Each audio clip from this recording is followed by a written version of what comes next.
శ్రీమతి Mary Kripabai గారి కథాంజలి 5వ భాగం 28/3/26 సంస్కారం కథ. ఇంట్లోనే 10 గంటలైపోవడంతో హడావిడిగా ఆఫీసుకు బయలుదేరాడు చంద్రశేఖర్. స్కూటర్ చాలా స్పీడ్గా పోనిస్తే కానీ ఆఫీసుకు త్వరగా చేరలేడు. అసలే జూన్ బాస్ జెండ శాసనుడు. అతనితో నాకెందుకు సమస్య అనుకుంటూ వేగంగా బయలుదేరాడు. కంగారులో ఎదురుగా సైకిల్ మీద వస్తున్న ఒకతనికి డాష్ ఇవ్వనే ఇచ్చాడు చంద్రశేఖర్. ఆ వేగానికి సైకిల్తో సహా కింద పడిపోయాడు అతను. సైకిల్ చక్రం వంకర తిరిగిపోయి అతని బట్టలంతా బురద కొట్టుకొని పోయాయి. అతని కళ్ళజోడు వెళ్ళి రోడ్డుకు అడ్డంగా పడి అనుకున్నంత అయ్యింది. కంగారులో అతనికి డాష్ ఇచ్చాను, ఇప్పుడు పెద్ద చిక్కే వచ్చి పడిందని మనసులో గొణుక్కున్నాడు చంద్రశేఖర్. నువ్వే కళ్ళు మూసుకొని సైకిల్ తొక్కుతున్నావు, తప్పంతా నీదే, నువ్వే స్కూటర్ని గుద్దావు, అంతకంటే గట్టిగా అరిచాడు చంద్రశేఖర్. ఏమయ్యా, కళ్ళు మూసుకొని స్కూటర్ డ్రైవ్ చేస్తున్నావా అన్నాడు సైకిల్. ఎదురుగా వస్తూ స్కూటర్ మీదికి వచ్చేసింది నువ్వు, పైగా తప్పు నాదంటున్నా, దబాయిస్తే సరిపోతుందా అన్నాడు. కళ్ళకు కనబడుతున్నట్టు తప్పు చేసింది నువ్వు, పైగా నాతో వాదనకు దిగటానికి సిగ్గు లేదా అంటూ సైకిల్ అతను చంద్రశేఖర్ మీదికి విసురుగా వెళ్ళి ఇదంతా గమనించిన అక్కడి వాళ్ళు గబగబా వచ్చి వాళ్లను బెడదీశారు. ఇద్దరికీ సర్ది చెప్పు. అప్పటికే అరగంట లేటు కావడంతో చంద్రశేఖర్ స్కూటర్ తీసుకొని ఆఫీసుకు వెళ్ళిపోయాడు. ఆ రోజు సాయంత్రం ఆఫీస్ కాగానే ఇంటికి బయలుదేరాడు. ఎరాస్ రమేష్ స్కూటర్ కొత్తదా అడిగాడు చంద్రశేఖర్.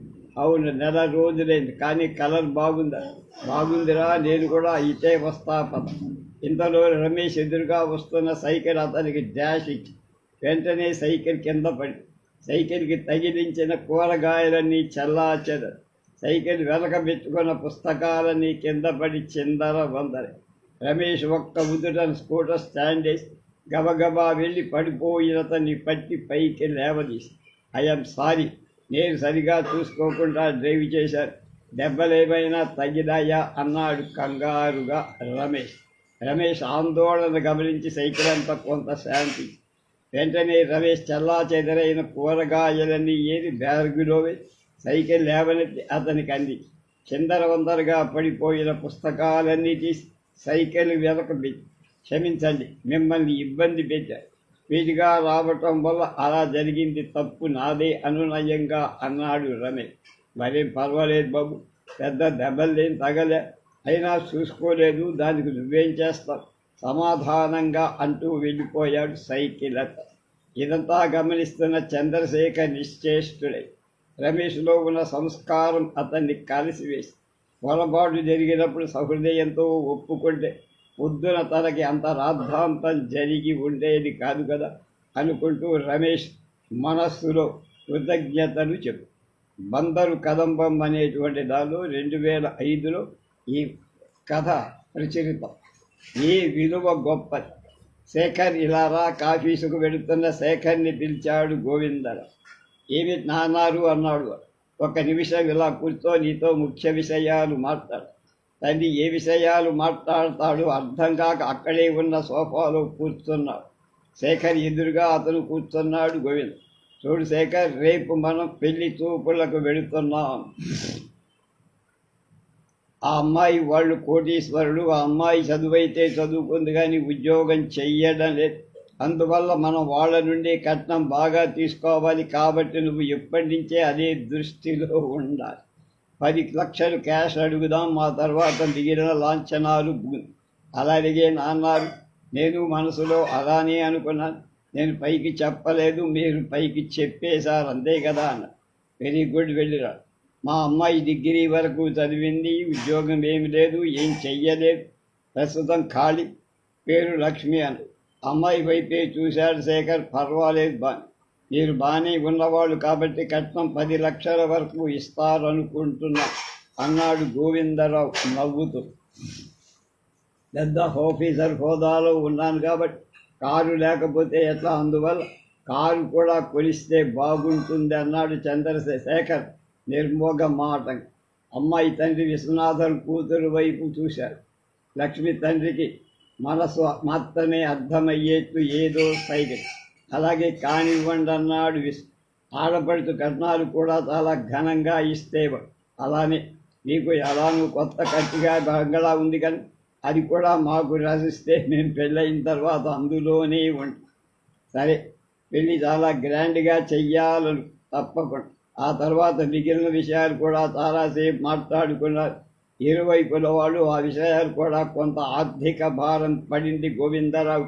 అయినప్పటికీ కోరికలన్నీ అంగీకరించాడు గోవింద. పెళ్లి చూపుల కార్యక్రమం పూర్తయిపోయింది. ఈ కండిషన్స్ అన్నిటికీ మీరు ఒప్పుకుంటే నేను మీ అమ్మాయి మాకు నచ్చినట్టు అన్నాడు గోవింద. ఇంకేం కండిషన్స్ లేవా అన్నాడు ఇంకేం కండిషన్స్ ఉంటాయి, అన్నీ చెప్పేశాంగా. అయితే మీరు పెట్టేశాం కండిషన్స్ అన్నిటికీ మేము మా అంగీకారం చెప్తున్నాం అన్నారు. వెరీ గుడ్ అన్నారు గోవిందరావు. శేఖర్ అడిగిన విషయాలన్నీ విశ్వనాథం వైభవంగా పెళ్లి జరిగింది. ఆ రోజు ఆదివారం. లక్ష్మి 10ంటికి నిద్ర లేచింది. లేవడంతో బెడ్ కాఫీ అంటూ అరిచింది. లక్ష్మి అత్తగారు లక్ష్మి ప్రవర్తనకు ఆశ్చర్యపోయి, ఇదేమిటి ఇప్పుడు లేచి బెడ్ కాఫీ అంటున్నావు అంది. అవును, మా ఇంట్లో ఇలానే చేస్తాను అంది ధీమాడు. మరి ఆ విషయం పెళ్లి చూపులప్పుడు ఎందుకు చెప్పాలా? చెప్పడానికి మీరు అటువంటి విషయాలు ఏం అడగలేదుగా. మీరు అడిగినవన్నీ ఇచ్చాం, మాట తప్పలేదు. అంజలి గుండెల్లో రాయి పడ్డట్టే. మరైతే నువ్వు రోజు ఇంతేనా? అవును అంతే అని. అల్లరి నగేష్ సినిమా ఒకటి ఉంది, అలా అంటారు. కాసేపటికి లక్ష్మి లేచి కాలకృత్యాలు ముగించుకొని తనకు నచ్చిన డ్రెస్, మేకప్ అయి హ్యాండ్ బ్యాగ్ చేతికి తగిలి బయటికి వెళ్ళబోయింది. ఇంతలో శేఖర్ లక్ష్మి దగ్గరకు వచ్చి ఎగాదిగా టైట్ ప్యాంటు షర్ట్తో రెడ్ కలర్ హ్యాండ్ బ్యాగ్తో బయటికి వెళ్ళడానికి సిద్ధంగా ఉంది లక్ష్మి. ఏమిటా వేషధారణ? నాకిష్టమైంది. కంగు తిన్నాడు శేఖర్. నీకు ఇటువంటి వేషధారణ ఇష్టమని నువ్వు ముందుగా ఎందుకు చెప్పలా అన్న. మీరు అడగలా, నేను చెప్పాలి. మీరు అడిగినవన్నీ ఇచ్చాం. అడిగిన వాటన్నిటికీ ఒప్పుకొనం. ఇటువంటి విషయాలు అడగలా, మేము ఒప్పుకోలే. ఎక్కడికి? ఈరోజు వాలంటైన్స్ డే కదా, మా బాయ్ ఫ్రెండ్స్తో టీ పార్టీ అరేంజ్ చేసుకొని అందుకోసం. బాయ్ ఫ్రెండ్సా? పార్టీనా? అవును. ఆగు అన్నాడు. ఏమిటన్నట్టు చూసింది లక్ష్మి. నువ్వు అటువంటి కారణంతో ఇంటికి బయటికి వెళ్తానికి అటువంటి కండిషన్స్ మీరు ముందే పెట్టి ఉండాల్సింది. మీరు కేవలం డబ్బుకు సంబంధించిన కండిషన్స్, కట్నానికి సంబంధించిన కండిషన్స్ మాత్రమే పెట్టి కాలచక్రంలో 6 నెలలు అయిపోయాయి. 6 నెలల్లో లక్ష్మీ ప్రవర్తన పూర్తిగా బయట పడిపోయింది. ఒక భారతీయ స్త్రీకి ఉండాల్సిన లక్షణాలే ఆ అమ్మాయికి లేవని తేలిపోయి. ఆ రోజు లక్ష్మి పొద్దున్నే లేడీస్ క్లబ్లో ఫంక్షన్ ఉందంటూ వెళ్ళి అర్ధరాత్రి 1 గంట కావస్తుండగా ఇంటికి వచ్చి శేఖర్ రామని అడిగాడు, లక్ష్మి ఏమిటి నీ ప్రవర్తన? పక్కపక్క భగవంతుడిపై భక్తి ఏమిటి? నేను నాస్తికురాలు. భగవంతుడిపై భక్తి లేదు, బొక్క లేదని. నాస్తికురాలుగా అవు నిశ్చేష్టుడైపోయి ఏమిటి చెయ్యడం అన్నాడు. శేఖర్తో పాటు తల్లిదండ్రులు ముగ్గురు చిన్న సమావేశం ఏర్పాటు చేసుకున్నారు. ఆ విషయం చర్చించారు. మనం కట్నం సంబంధించిన విషయాలే పట్టించుగా క్యాష్ రూపంలో ఎంత వస్తుంది, కారం అలా. ఇవాళకి కాబోయే అమ్మాయి గుణగణాల గురించి మనం అస్సలు పట్టించుకో. కేవలం డబ్బు మీద ఆశతో అమ్మాయి నాన్నారు. మీరు చిన్నప్పటి నుంచి నన్ను కేవలం డబ్బు సంపాదించే యంత్రంగానే చూశారు. కానీ నాకు ఒక మనసు ఉంటుందని, ఆ మనసుకో తోడు కావాలని మీరు భావించాల. మీ పెంపకంలో నేను ఒక ఆర్థిక వనరులాగానే తయారయ్యా, కానీ ఒక మనసు ఉన్న మనిషిగా రూపొందించబడాల. కానీ ఇప్పుడు నాకు ఆర్థిక సంపద కంటే ఒక మానసికమైన తోడు కావాల్సి వస్తుంది. నన్ను ఆరాధించే భార్య కావు. ఈ లక్షలు, కార్లు, కట్నాలు అక్కల్లా. వీటన్నీ మీరే తీసుకోండి అన్నాడు భార్య.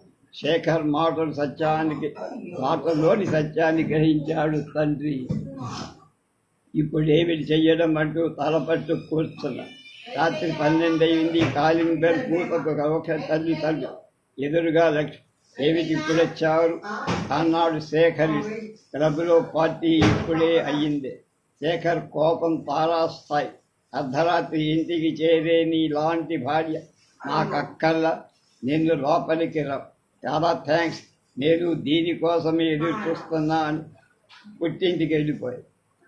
పుట్టింటికి వెళ్లడంతో శేఖర్ మనసు తీవ్రంగా గాయపడి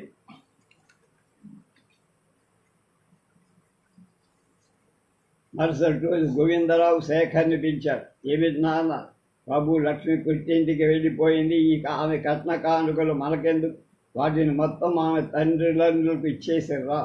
అలాగే అన్నాడు.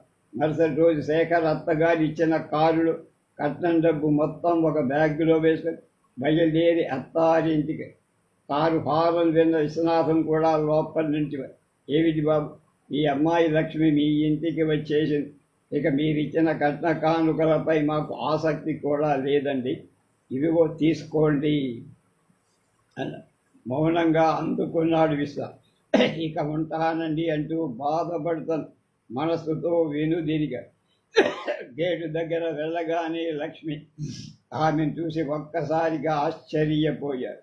లేతాకుపచ్చ షిఫాన్ జార్జెట్ చీరలో వనదేవతల తలంటు పోసుకుంటుందేమో, చెరుగాలికి ముంగురులు చిన్నగా కదలాడు ముఖంపై పరుచుకుంటున్న నుదట ఎర్రని బొట్టుతో భారతీయ సంస్కృతికి అద్దం పడుతున్నట్టుగా పొడవాడి జడ నల్లటి త్రాచులా వేలాడుతూ తలలో గుబాళిస్తున్న మల్లె చేతిలో పూలసజ్జ దేవాలయానికి వెళ్ళి వస్తున్న చిహ్నాలు కనపడ్డాయి.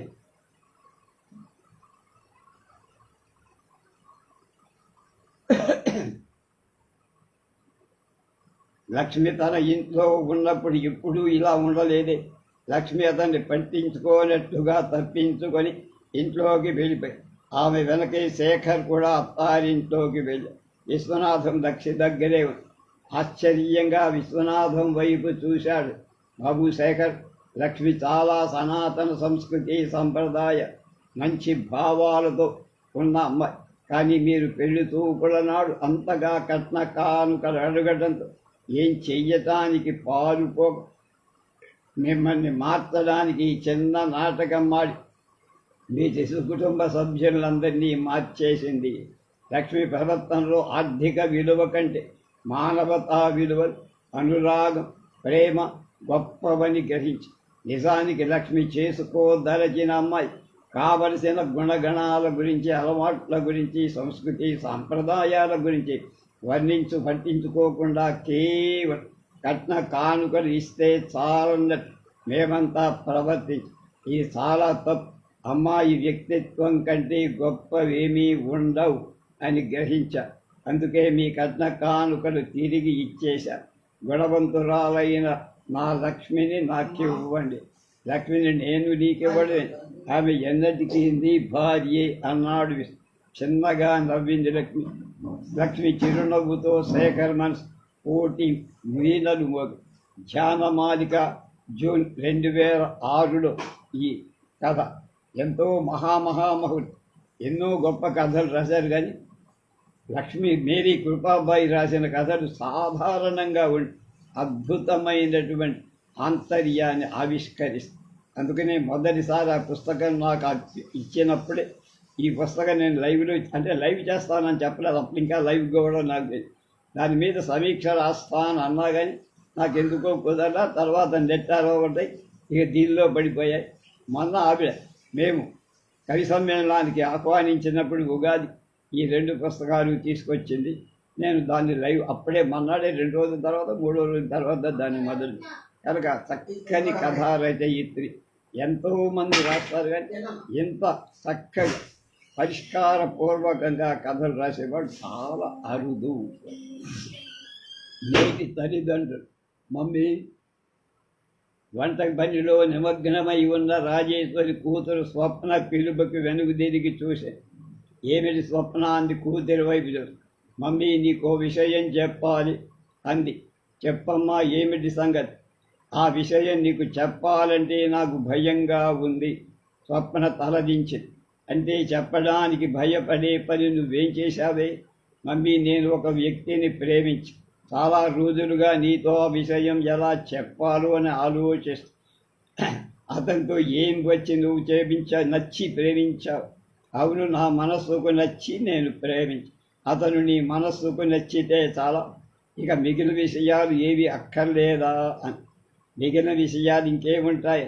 మిగిలిన విషయాలంటే అతని గుణగణాలు, కుటుంబ పరిస్థితులు, ప్రవర్తన, ఆలోచన ధోరణి లాంటివి.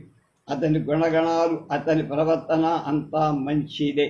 అందుకే అతను నాకు నచ్చి.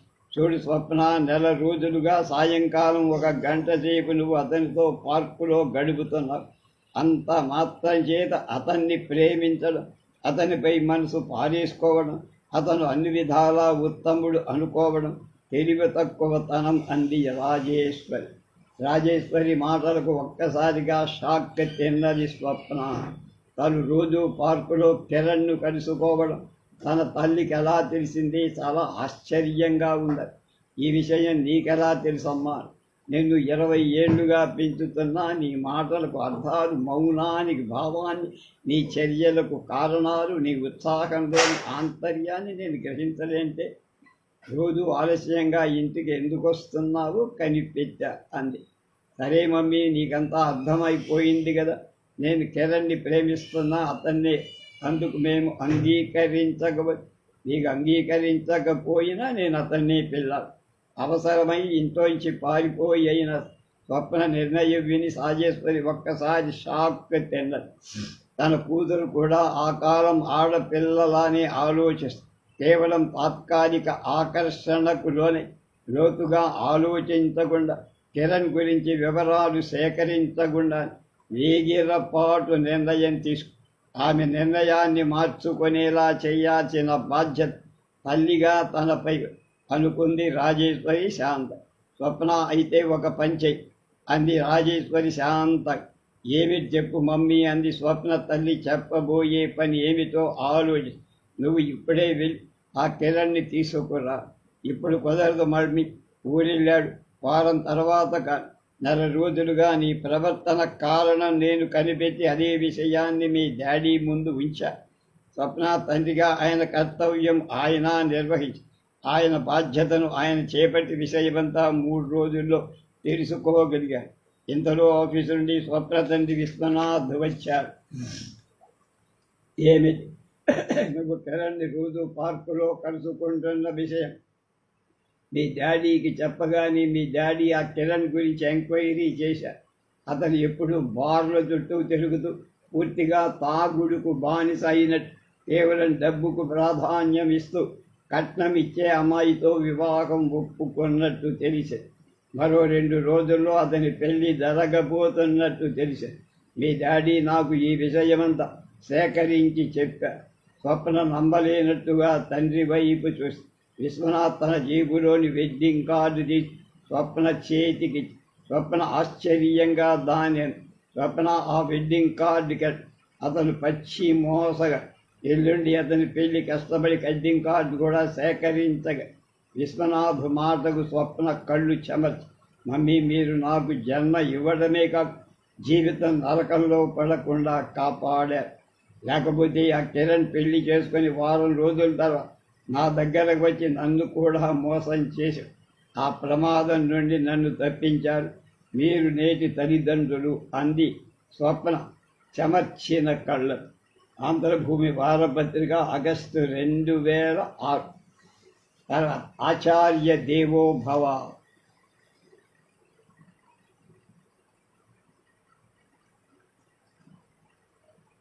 ఆచార్య దేవోభవ. బాబుగారు మీ ఇల్లుకు వచ్చేసిందని దిగండి దిగండి అన్నాడు. సింగన్న పిలుపుకి అండ్లకంలోకి వచ్చాడు విశ్వం మాస్టర్. ఏవో ఆలోచనలో ఉండి ఇల్లు వచ్చిన సంగతి పట్టించుకోలేదు గంగన్న అంటూ రిక్షా దిగారు విశ్వం మాస్టర్. బాబుగారు మిమ్మల్ని ఓ మాట అడగాలి అన్నాడు గంగ. ఏమిటి గంగన్న? నేనేం అడగాలి? డబ్బేమైనా కావాలా? అర్థం కాను. డబ్బు కాదు మాస్టారు, మా అబ్బాయి వేణు ఎలా చదువుతున్నాడు? ఏమిటి వేణు నీ కొడుక? నాకు నువ్వు ఇప్పుడు చెప్పలేదే. ఇన్ని నెలలుగా నువ్వు నన్ను రిక్షాలో దింపుతున్నావు. వేణు నీ కొడుకని ఒక్క మాట కూడా ఎప్పుడు చెప్పలే. రోజు చెప్పాలని అనుకుంటున్నా బాబు. ఏదో పని సందడిలో పడి మర్చిపోతా. వీడు చాలా బుద్ధిమంతుడు గంగన్న. చదువులో, ఆటల్లో అన్నింట్లో ఫస్ట్ అతను. వేణు లాంటి కొడుకుని కన్నా నువ్వు అదృష్టవంతుడివయ్యా. మా అబ్బాయి ప్రదీప్ కూడా వేణు చదువుతున్నట్టే 7వ తరగతిలో ఉన్నాడు. కానీ దేనికి పనికి, అన్నింటిలోనూ లాస్ట్ అతను. వృత్తి పోకిరిలా తయారు అంటూ బాధగా నెట్టొచ్చి ఇంటివైపు అడుగులు వేశారు విశ్వం మాస్టర్. ఎలా ప్రదీప్, మీ క్లాసులన్నింటిలో మంచి మార్కులు తెచ్చుకునే ఆ వేణు తండ్రి ఎవరో తెలుసా? వాళ్ళ నాన్న రిక్షా తొక్కుదా అంటే ఈ విషయం కూడా నీకు తెలుసన్నాను. తెలుసు నాన్నగా, మీరు అతని రిక్షా ఎక్కడం చాలాసార్లు చూసి. అసలు ఇదంతా నీకు ఎందుకు చెబుతున్నానో తెలుసా? తెలీదన్న. నువ్వు ఒక ఉపాధ్యాయుడు కొడుకుపోయి క్లాసులో అందరికంటే తక్కువ మార్కులు తెచ్చుకుంటున్నావు. ఆ వేణు రిక్షావాడి కొడుకై ఫస్ట్ మార్కులు తెచ్చు సిగ్గులేదా అన్న. మౌనం వహించాడు. నేను డాక్టర్ చదివించాలని నాకు ఎంతో కోరికల, బాగా చదివి కోరిక తీర్చారా అన్న. కాలక్రమంలో ఏడాది గట్టి 7వ తరగతి పరీక్షా ఫలితాలు వచ్చాయి. వేణు జిల్లా ఫస్ట్ వచ్చాడు. ప్రదీప్ కొన్ని సబ్జెక్టులలో ఫెయిల్ అయ్యాడు. ఏమిటి గంగానా, నాతో ఏమైనా పనుందా? అవును మాస్టారు, మీతో చిన్న విషయం. ఏమిటి? మా అబ్బాయి వేణు చదువు మాన్పించాలనుకుంటున్నా బాబుగారు. ఇంట్లో గడవటం కష్టంగా ఉంది. వాడిని కూడా ఏదైనా పనిలో పెట్టాలి. గంగన్న మాటకు ఒక్కసారి షాక్ అయ్యాడు. ఏమిటి గంగన్న? ఏం చెయ్యను బాబుగారు, కిరాయిలు కూడా ఎక్కువ రావట్లేదు. గంగన్న, నువ్వు ఎన్నైనా చెప్పు. బంగారం వంటి వేణు భవిష్యత్తును నువ్వు నాశనం చెయ్యకు. నువ్వు ఎన్ని కష్టాలైనా పడు, కానీ వేణును చదువు మాన్పించకు. మాస్టారి మాటలకు ఎదురు చెప్పలేక మౌనంగా వెనుదిరిగాడు గంగన్న. ఎరా ప్రదీప్, నిన్ను డాక్టర్ చదివించాలని నాకు కోరికగా ఉందిరా. నువ్వు డాక్టర్ అయ్యి రోగులకు సేవ చేస్తుంటే చూడాలని నాకు నిరాశ చెయ్యకు. మౌనం వహి. ఎరా ప్రదీప్, నువ్వు సిగరెట్ తాగుతున్నావా? లేదు. ప్రదీప్, ఎందుకురా అలా చెడిపోతావు? విశ్వమాస్టారి బాధ ప్రదీప్కి అర్థంగా. 10th క్లాస్ పరీక్షా ఫలితాలు చెయ్యి. వేణు స్టేట్ ఫస్ట్, ప్రదీప్ 2 సబ్జెక్టులలో ఫెయిల్. విశ్వమాస్టారు తీరని ఆవేదనకు గురయ్యారు. ఎరా ప్రదీప్, నువ్వు డాక్టర్ అయితే చూడాలని ఎంతగా తాపత్రయపడుతున్నానో నీకు అర్థం కావట్ల. ఆ భగవంతుడు నిన్ను నా కొడుకుగా ప్రసాదించాడు కదా. గంగన్న, నీ కొడుకు వేణుని మెడిసిన్ నేను చదివిస్తానయ్యా. ఈ విషయంలో నువ్వేం బెంగపడు. నా కొడుకు ప్రదీప్ని డాక్టర్ చెయ్యాలని విశ్వ ప్రయత్నం చేశారు. వాడు చెడు అలవాట్లకు లోనై 10వ తరగతిలోనే రోడ్ల వెంట తిరుగు. విశ్వమాస్టారి మాటలు విన్న వేణు మనసులో ఆనందం ఉరకలి. మాస్టారు దేవుడితో సమానమని చిన్నప్పుడు నేను చదువుకున్నాను. ఇప్పుడు గ్రహిస్తాను, స్వయంగా అనుభవిస్తాను. ఆ దేవుడు నాకు జన్మనిస్తే ఆ ధన్యం చేసుకోవడానికి ఈ గురుదేవుడు సహాయం చేస్తాను. నీ సహాయాన్ని కృతజ్ఞతలు మాస్టారు అంటూ చేతులు జోడించి విశ్వం మాస్టర్ నమస్కరించాడు వేణు. తెలుగు విద్యార్థి పత్రిక, నవంబర్ 2000. హలో. ఆ రోజు అనుకోకుండా హాలిడే కావటంతో ఇంట్లోనే ఉన్నారు కిషోర్. చాలా రోజుల తర్వాత వచ్చిన సెలవు కాబట్టి బయటికి ఎక్కడికి వెళ్లకుండానే ఇంట్లో గడపాలనుకుని.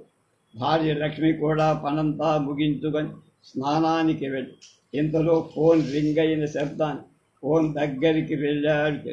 హలో. అవతలి వైపు నుండి ఫోన్ కట్ చేసిన శబ్దం. ఎవరబ్బా ఫోన్ కట్ చేశారు? ఆఫీసు నుండి కాదు కదా. ఫోన్ ఎవరండి?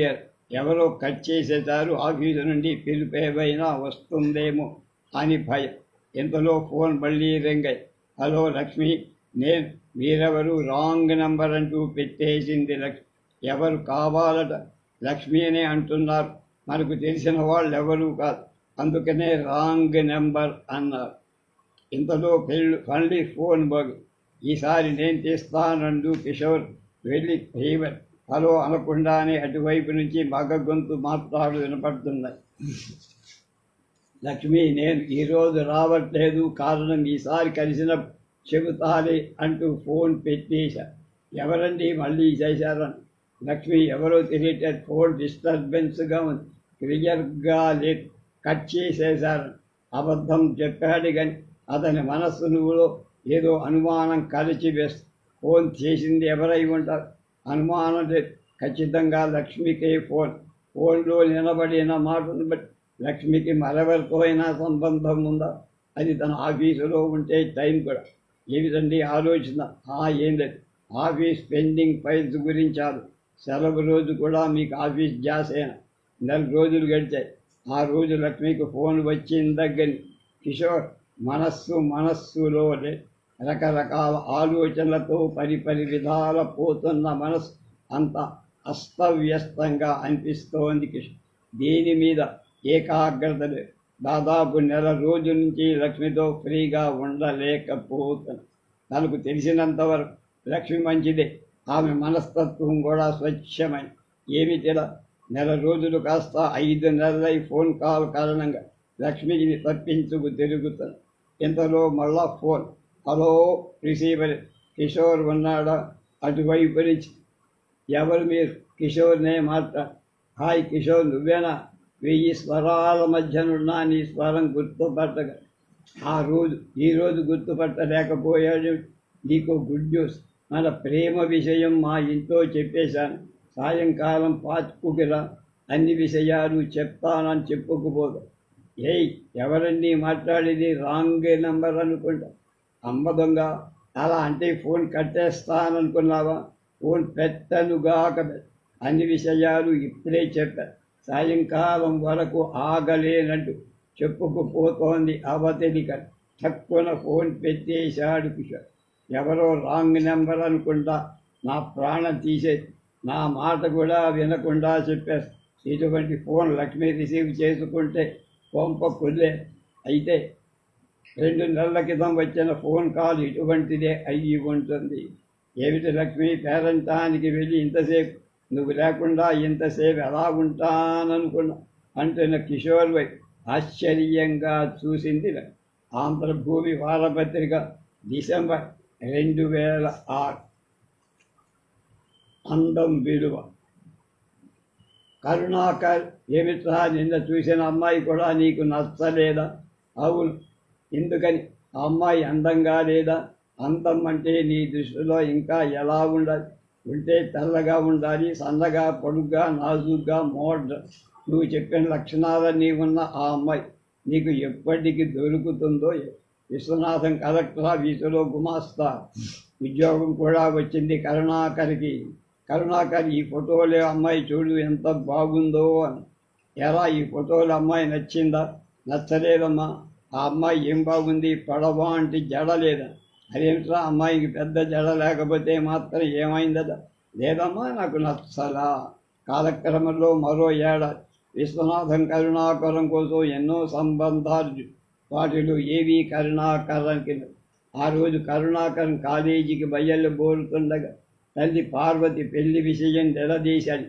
ఎలా కరుణాకర్, ఎంత కాలమని ఇలా వాయిదా వేస్తా? అందమైన అమ్మాయి కోసమని ఎదురు చూస్తూ వచ్చిన ప్రతి మంచి సంబంధాన్ని పక్కకు నెట్టేస్తున్నాం. నీ దృష్టిలో అందమైన అమ్మాయి ఎప్పటికి దొరుకుతుందో?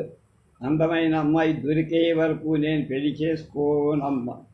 అదే అమ్మా, ఈ అమ్మాయి నాకు నచ్చిందన్నాడు కరుణాకర్. మరో 2 నెలల తర్వాత కట్టుబొట్టు వేషధారణ అమ్మాయి నది. చాలా బాగుందమ్మా. ఆ అమ్మాయి ముఖానికి మేకప్ వేసుకున్నది, పెదవులకు వేసుకున్న గులాబీ రంగు లిప్స్టిక్, ఆమె ధరించే కొత్త మోడల్ ఖరీదైన చేత. ఈ అద్దరికి ఆ అమ్మాయికి పెద్ద జడ లేదుగా అని. పెద్ద జడ లేకపోతే ఏమైందమ్మా? అందంగా ఉందిగా. సరే, అందమైన అమ్మాయి రీతాతో కరుణాకర్ పెళ్లి వైభవంగా జరిగింది. కరుణాకర్ రీతా అందాన్ని చూస్తూ మురిసిపోయాడు. నలుగురిలో చాలా గొప్పగా ఫీల్ అవుతాను. ఆ రోజు సాయంకాలం మా క్లబ్లో ఫంక్షన్ ఉందండి, నేను ఆలస్యంగా వస్తా, మీరు ఎదురు చూడకండి అంది రీత. పెదవులకు రంగేసుకుంటూ ఎందుకో కరుణాకర్ మనసు చెవుకో. చీకటి పడ్డాక ఎందుకు రీత పెందలాడి వచ్చేయకూడదా అంటాడు.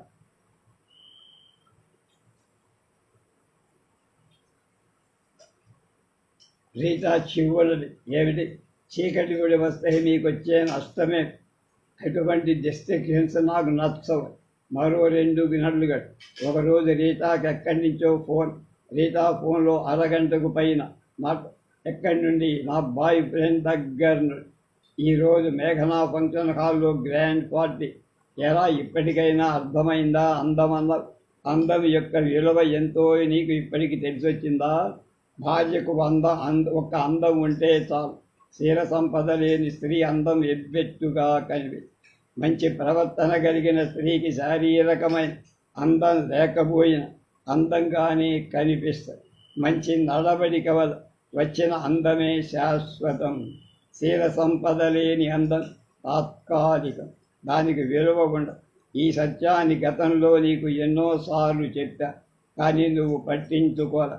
చివరికి నీకు ఈ దుస్థితి అంది పార్వతి మాటలు విన్న కరుణాకర్ జ్ఞానోదయం పొందిన బుద్ధుడయ్యారు.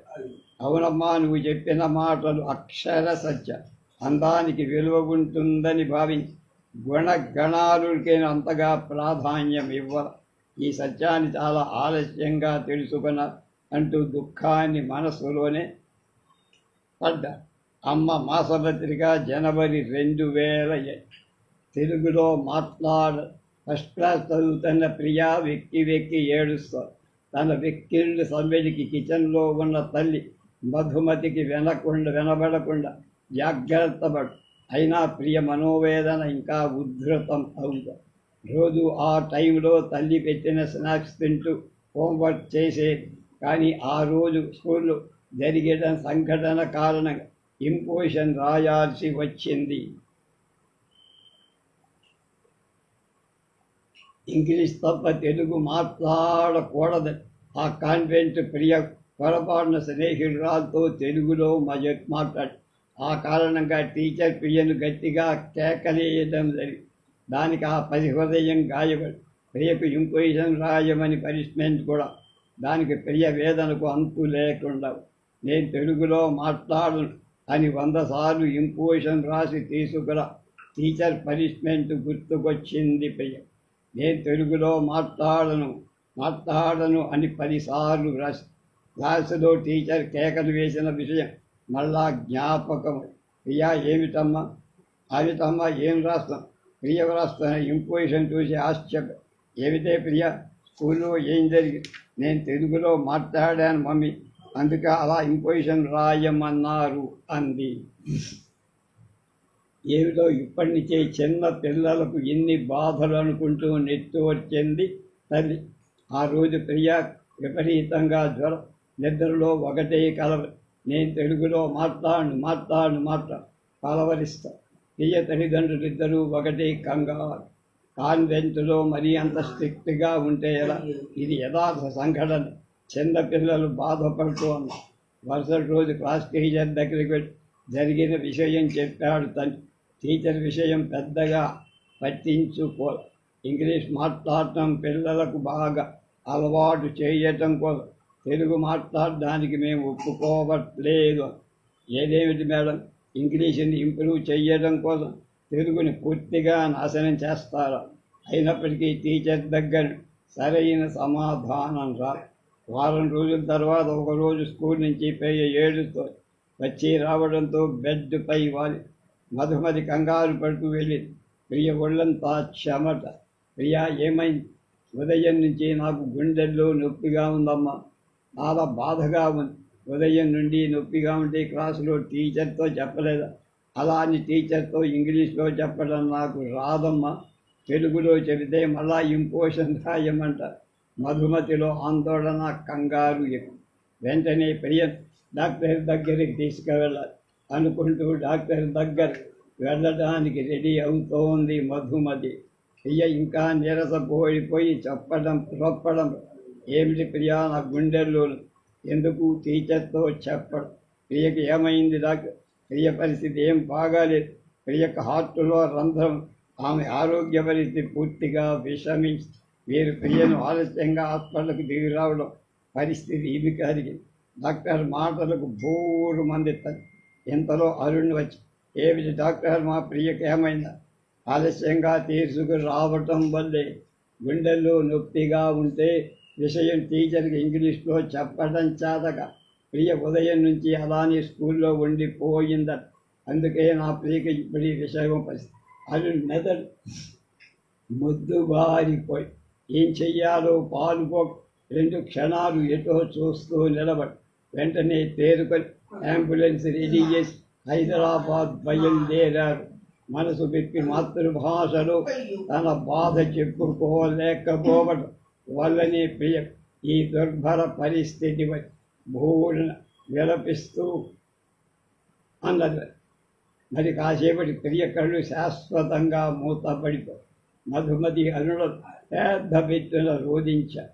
నేను తెలుగులో మాట్లాడను అంటూ పలవరిస్తున్న ప్రియలు కళ్ళు ముందు కనపడింది కరుడు.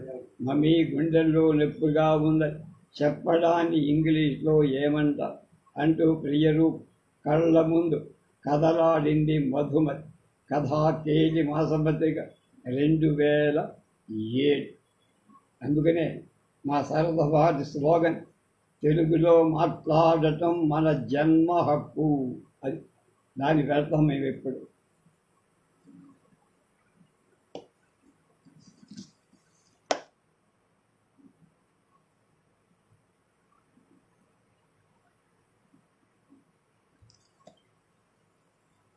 Love insurance corporation LIC scooty మీద వేగంగా వెళుతున్న ప్రియంవద దృష్టి రోడ్డు పక్కనే ఉన్న అందమైన బిల్డింగ్ ముందు ఆకర్షణీయంగా ఉన్న బోర్డుపై పడి మరోసారి ఆ బోర్డుపై ఉన్న అక్షరాలు చదివింది ప్రియం. Love insurance corporation. ఆకర్షణీయమైన బోర్డు. మరో 10 సార్లు. ఆ కంపెనీ పేరు చాలా చిత్రం. సార్, లవ్ ఇన్సూరెన్స్ కార్పొరేషన్ అంటే ఇన్సూరెన్స్ దేనికి? లవ్ ఇన్సూరెన్స్ అంటే ప్రేమకు ఇన్సూరెన్స్ అన్నాడు. అదే కాస్త వివరంగా మీరు ఎవరినైనా ప్రేమించాలనుకో నీ ప్రేమకు ఇన్సూరెన్స్ చేయవచ్చు. ప్రీమియం సంవత్సరానికి 10,000. ప్రతి సంవత్సరం రెన్యూవల్ చేసుకోవాలి. ఈలోపుగా మీరు ప్రేమిస్తున్న వ్యక్తితో మీ పెళ్లి జరిగిపోతే ఇక మీరు ప్రీమియం చెల్లించాల్సిన అవసరం. ఒకవేళ మీ ప్రేమ విఫలమై మా ఇన్సూరెన్స్ కంపెనీదే పూచి. అంటే ప్రేమ విఫలమైతే మీరు నష్టపరిహారంగా ఎంత ఇస్తారు? ఇక్కడే పొడబడుతున్నాం. లైఫ్ ఇన్సూరెన్స్ లాగా, జనరల్ ఇన్సూరెన్స్ లాగా మేము నష్టపరిహారం ఇవ్వం. మరి ప్రేమించిన వ్యక్తికి ప్రత్యామ్నాయం మరొకరు ఉండరు కదా. నష్టపరిహారంగా కొంత డబ్బు చెల్లించినంత మాత్రాన మీ మనసులో ముద్రించుకుపోయి అతగాడి రూపం చెరిగిపోదు కదా. అలాంటి మంచి పద్ధతి కూడా. కాబట్టి మేము ప్రేమించిన వ్యక్తి మీ పెళ్ళి జరిగేట్టు చూస్తాం. ఆ వ్యక్తి మిమ్మల్ని పెళ్లి చేసుకునే అంగీకరింపచేసి అదే మా కంపెనీ ప్రత్యేకత. అదెలా? అది మా కస్టమర్లకు తెలుసు. ఇప్పుడు మీకు చెబితే అర్థం. వెంటనే ప్రియంవదకు బుచ్చిబాబు గుర్తుకొచ్చి అందువల్ల తను అతని ప్రేమకు స్పందించదు. రెస్పాన్స్ కూడా లేదు. పేదవాడి ప్రేమ ప్రాణానికి అతని తన సిద్ధాంతం. కానీ నేటితో తన అభిప్రాయం మారి పేదవాడి ప్రేమకు ఇన్సూరెన్స్ కంపెనీ తోడు ఉంటుంది. మేడం ఏమిటి ఆలోచన? సార్, మీ కంపెనీకి లవ్ ఇన్సూరెన్స్ కడతాం. 10,000 ప్రీమియం 1 గంటలో తెస్తే. ఓకే మేడం, అందుకుగాను మీరు అప్లికేషన్ పూర్తి చేయాలి. ఇవ్వండి అని. అప్లికేషన్ రేటు 100 రూపాయలు. నేను ఉద్యోగ కాలం ఎన్నో అప్లికేషన్, కానీ ఈ అప్లికేషన్ వేరుగా. అలానే ప్రియంవద, ఇక్కడ మీ వయస్సు రాసి, ఇక్కడ మీ పేరు పవిస్తున్న వ్యక్తి వచ్చి, ఇక్కడ అతని వయస్సు, ఇక్కడ అతని పూర్తి అడ్రస్ అన్నీ రాసి, ఇక్కడ మీ సంతకం. ఒకే మేడం, మీరు ప్రీమియం 10,000 చేస్తే మీరు లవ్ ఇన్సూరెన్స్ చేసినట్టే అన్నాడు. అదే రోజు సాయంత్రం బుచ్చిబాబుని కలిసి తన అంగీకారం తెలిపింది. ఆమె నిర్ణయానికి బుచ్చిబాబు పరమానందభరి. ప్రియా, నువ్వు నన్ను ఇంత త్వరగా కరుణిస్తావనుకో. కాలచక్రంలో 11 నెలలు గడిచాయి. ఆ రోజు ఆదివారం. ప్రియంవద పార్కులో బుచ్చిబాబు కోసం ఎదురుచూ. బుచ్చిబాబు గంట ఆలస్యంగా వచ్చి ప్రియంవద ముందు నిలబడి, ఏమైంది ప్రియా? మన పెళ్లికి మా పేరెంట్స్ అంగీకరించారు. వాళ్ళని బాధ పెట్టడం నాకు ఇష్టం లేదు. సారి ఈ ప్రేమ ప్రబలమై బుచ్చిబాబు నన్ను తిరస్కరించారు. ఒకే వారం మేడం మీరు లభించే కట్టావరి వారం రోజుల్లో మీ సమస్య పరిష్కరిస్తాం. వచ్చే ఆదివారం ఇదే సమయానికి ఇక్కడ. థ్యాంక్స్. ఆదివారం వచ్చింది. ఏం జరుగుతోందని ఆలోచన. బుచ్చిబాబు అంటే నువ్వేనా? ఆవు, నేను ఈ కంపెనీ మేనేజర్ని. నీ అడ్రస్ దొరకడం చాలా కష్టమైందని. చూడు బుచ్చిబాబు, నువ్వు ప్రియంవదని ప్రేమించి మోసం చేశావు కదా. లేదు, ఆమె ఎవరో నాకు తెలియదు. వెంటనే ముందు తన బ్యాగ్ ఓపెన్ చేసి ఆల్బమ్ తీసి ఇచ్చాడు. ఈ ఆల్బంలో నువ్వు ప్రియంవదతో కలిసి పార్కులు సినిమాలు గతుక్కుమన్నాడు. ఏమి చిరాగ్గా అన్నాడు. నువ్వు ప్రియంవదతో బీచ్లో సాగిన ప్రణయ కలాపం దీనిలో బంధించాను. బుచ్చిబాబు చెమట్లు పట్టాయి.